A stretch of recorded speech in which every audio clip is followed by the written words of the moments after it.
Hey everybody, it's Zachen from Behind the Scene here today, having a chat with Jake from Joy in Motion, my good pal over here, amidst all the coronavirus and lockdown situation, you know. It's always good to have a catch-up. So, how you going today, man? I'm going well, man. Yourself? Yeah, been awesome, you know. Been recording some stuff at your fancy little studio that you've got here, which has been great, but I'm not here to talk about that. We'll have a little chat about Joy in Motion. So, yep. Elephant in the room, just to address it, because I can't seem to have a conversation without it coming up at the moment. How have you guys been affected by coronavirus and everything that's happening?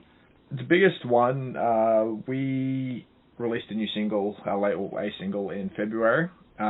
We were due to head down to Sydney in early May, the 9th. Mm-hmm.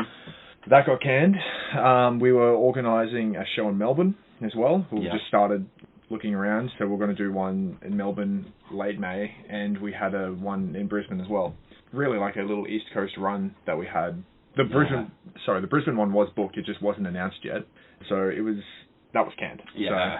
So, and yeah, half the band are sole traders as well, so they've been affected as well, which is very unfortunate. Yeah, because I think Jessie does busking, or is that her source of income outside of the band? Mostly, yeah. So she does work at a few amount of hours, or at least she did, but her main source of income is not so much busking. She does a bit of busking, but also playing pubs and events. Yeah, of course, as residences and places and things all like that sort of stuff, yeah. With her partner as well. Well, not with her business partner. yeah, of course. And like, I guess, I know it's still kind of a bit early to assess it. How have you guys been communicating? Have you got like a plan to bounce back once this is all over, or just kind of playing it by ear? Honestly, I think that live shows, once it all comes back, it's going to do the work for itself. I think people in bands and punters, people who just want to go to shows, you know, the regulars at places like Crowbar or the Bright Side or anything like that, they're going to come out in numbers. I imagine everybody wants to go out. So I think that at least for the first couple of months when everything starts coming back online I think everyone in the live music scene is going to just have this huge wave of support and love at their shows, which I think that'll happen, and I really hope it does. Yeah. And obviously with shows getting cancelled, you know, you guys did have a bit of momentum pre-COVID, you know. You opened Good Things, supported Hybrid Theory as well, which looked like an awesome show as far as Linkin Park cover bands can go. That looked fantastic. The best, man. That was insane. So to like stay visible and have some momentum, like have you guys kind of got anything in the pipeline for the near future? Yes. So we have a brand new single coming out very, very soon. It comes out May 15th. I don't know when this interview's coming out, but our new single comes out May 15th. It's called Stardust. We've been playing it at shows for quite a while. Yeah.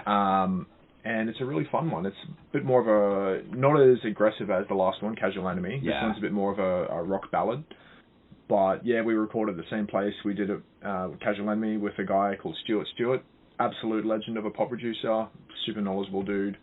And he thrashed us on that song particularly me. He made me rewrite the chorus 5 times. Yeah, which is a fantastic product. To get a fantastic product. So that's what's in the pipeline for us now. Marketing is about to start on that bad boy. Mm-hmm. Have you had to like alter your plan for promoting this and the marketing with it? We have altered it, but not out of necessity. We have a whole lot of singles coming out this year and into next year that are already recorded, and we're just phasing them in every couple of months to keep traction going. And what our goal is, or what our aim is to market them through different people in different ways to see which one works best. Yeah. Where we recently changed all of our music over from TuneCore distribution to a Brisbane-based distribution company called GyroStream. They're based in the Valley in Berwick Street, not too far from here. Cool, that's convenient. Very convenient. I went in and had a meeting with them. And, they helped me, you can't do with TuneCore or DistroKid or CD Baby, anything like that. So I went and had a meeting with them, and they also offer marketing and PR and all that sort of stuff on top of distribution. Yeah, awesome. And so, sorry, my dog is...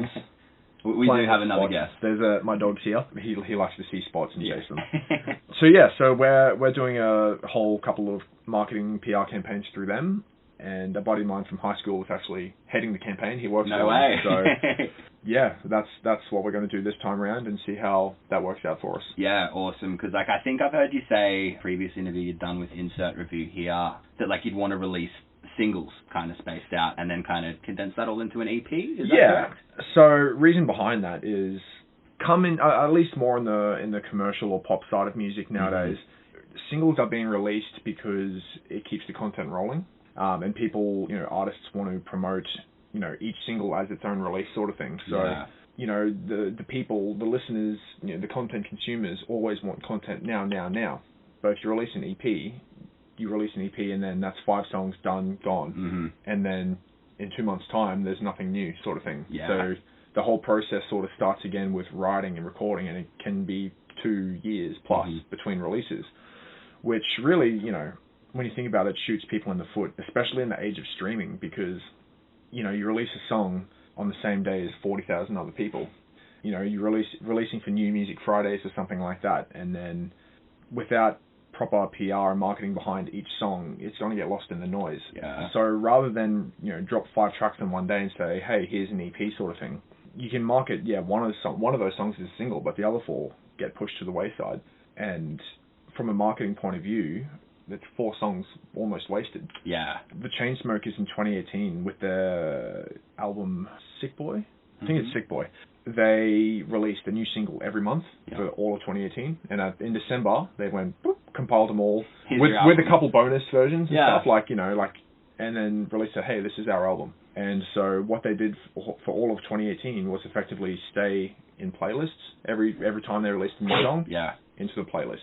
They stayed on the forefront of everything, which was such a killer move for them. It did so well for them. And a lot of pop artists are doing that nowadays, just in a way to keep content rolling for the fans and just keep always, even for the artists ourselves, we always then have something coming up. Yeah, you want to keep yourselves interested. Yeah, as well. We always have something coming up. We always have something to look forward to.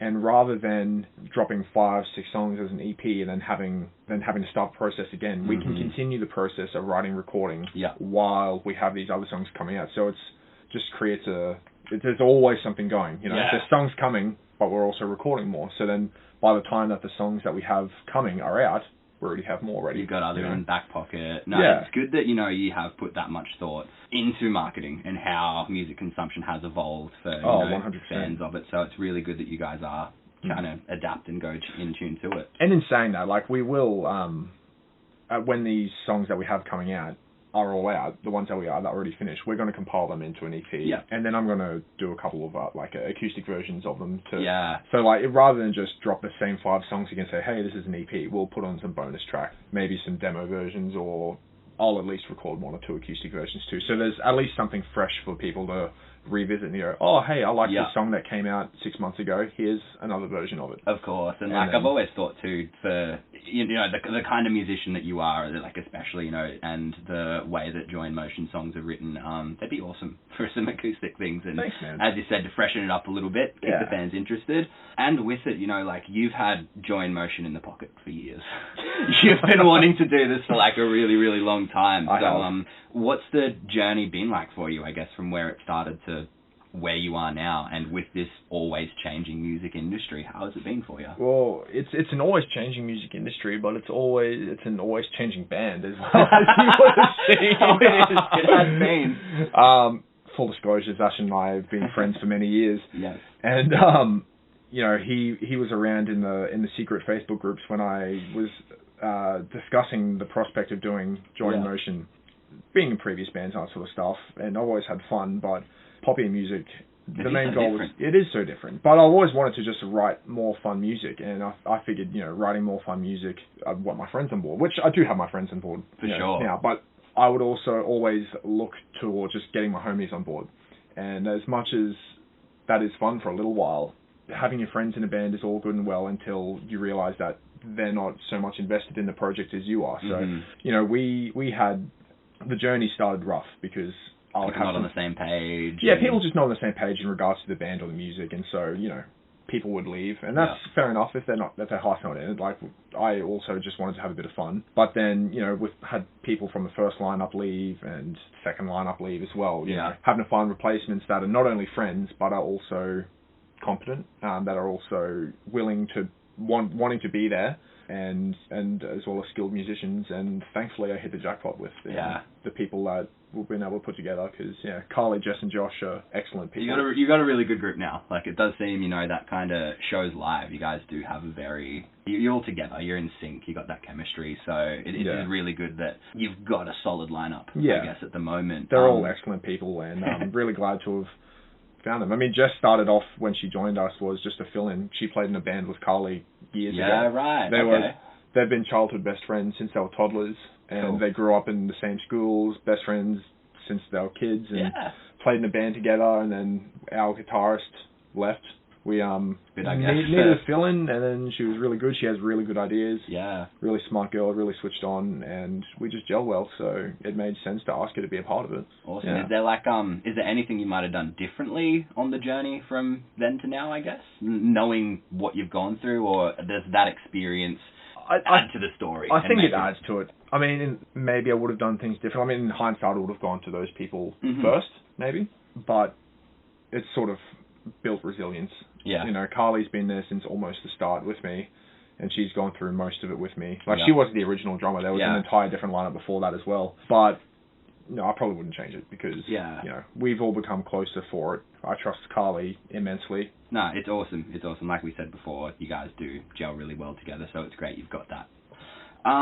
You've got a YouTube channel, you do chuck up covers that kind of have varied in genre over the years, I guess. So with the recent one that you've done, belting out some King 810 vocals on Alpha Omega, like, what's your roots from heavy music? Like, obviously, what you do with Joy in Motion is very far from, some things that you might do on the side. How did that all start out for you? The heavy side of things? Yeah, like just coming into... It's a good question. I mean, I think that sort of journey started with everyone when we were kids, listening to bands like Linkin Park, for starters. For sure. That was the band that sort of, people can scream and not destroy their voice. Yeah. It can be catchy, and it can be fun, it can be heavy, and you can connect with it. Whole shit. And then it just sort of went from there. Like, I always listened to just more rockier bands, or bands with driven guitars, Sum 41 and Blink-182 and Offspring, all that sort of stuff. And so there's always that sort of punk route there from the beginning, or pop punk, if you want to call them that as well.